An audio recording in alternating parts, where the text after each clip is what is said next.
ሰሞኑን እንግዲህ አዲስ አበባ ላይ አንድ ነገር እያስተዋልን ነው። አፍሪካ ውስጥ ያሉ ታዋቂ ቲክቶከሮችን በመጠቀም ኢትዮጵያን የማስተዋወቅ ስራ።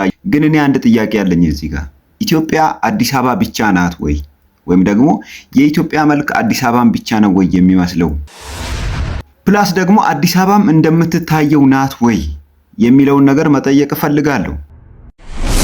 በመጀመሪያ ደረጃ ኢትዮጵያ አዲስ አበባ ብቻ አይደለችም። አዲስ አበባ ራሷ እኔ ምን ትመስላለች ብላችሁ ብትጠይቁኝ ተኳኩላ ዘንጣ የሚገርም ሽቶ ተቀብታ ማታ ማታ ለስራ የወጣች ሴት ነው የምትመስለኝ። በቃ አለቀ።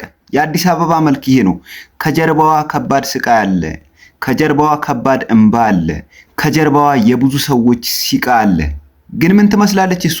ተኳኩላ ዘንጣ አምሮባት ማታ ለስራ የወጣች ሴት ነው የምትመስለው። በቃ I'm sorry to say this የአዲስ አበባ ትክክለኛ መልክ ይሄ ነው ማለት። እነዚህ ቲክታከሮች መጡ፣ አዲስ አበባን እየተመለከቱ ነው። ኦፍ ኮርስ የትኛውንም ዓለም ሄዶ የመጎብኘት አቅሙ አላቸው።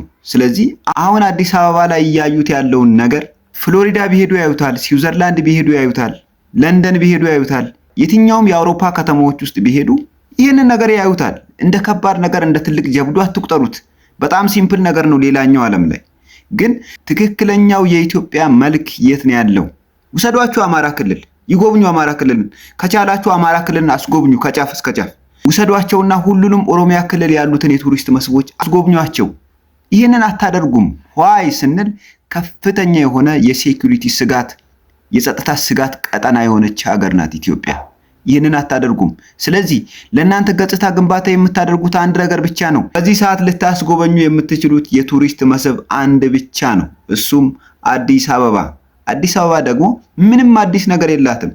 አዲስ አበባ ምናልባት ከክልል ከተሞች ወደ አዲስ አበባ ለሚመጣ ሰው አዲስ ልትሆን ትችላለች።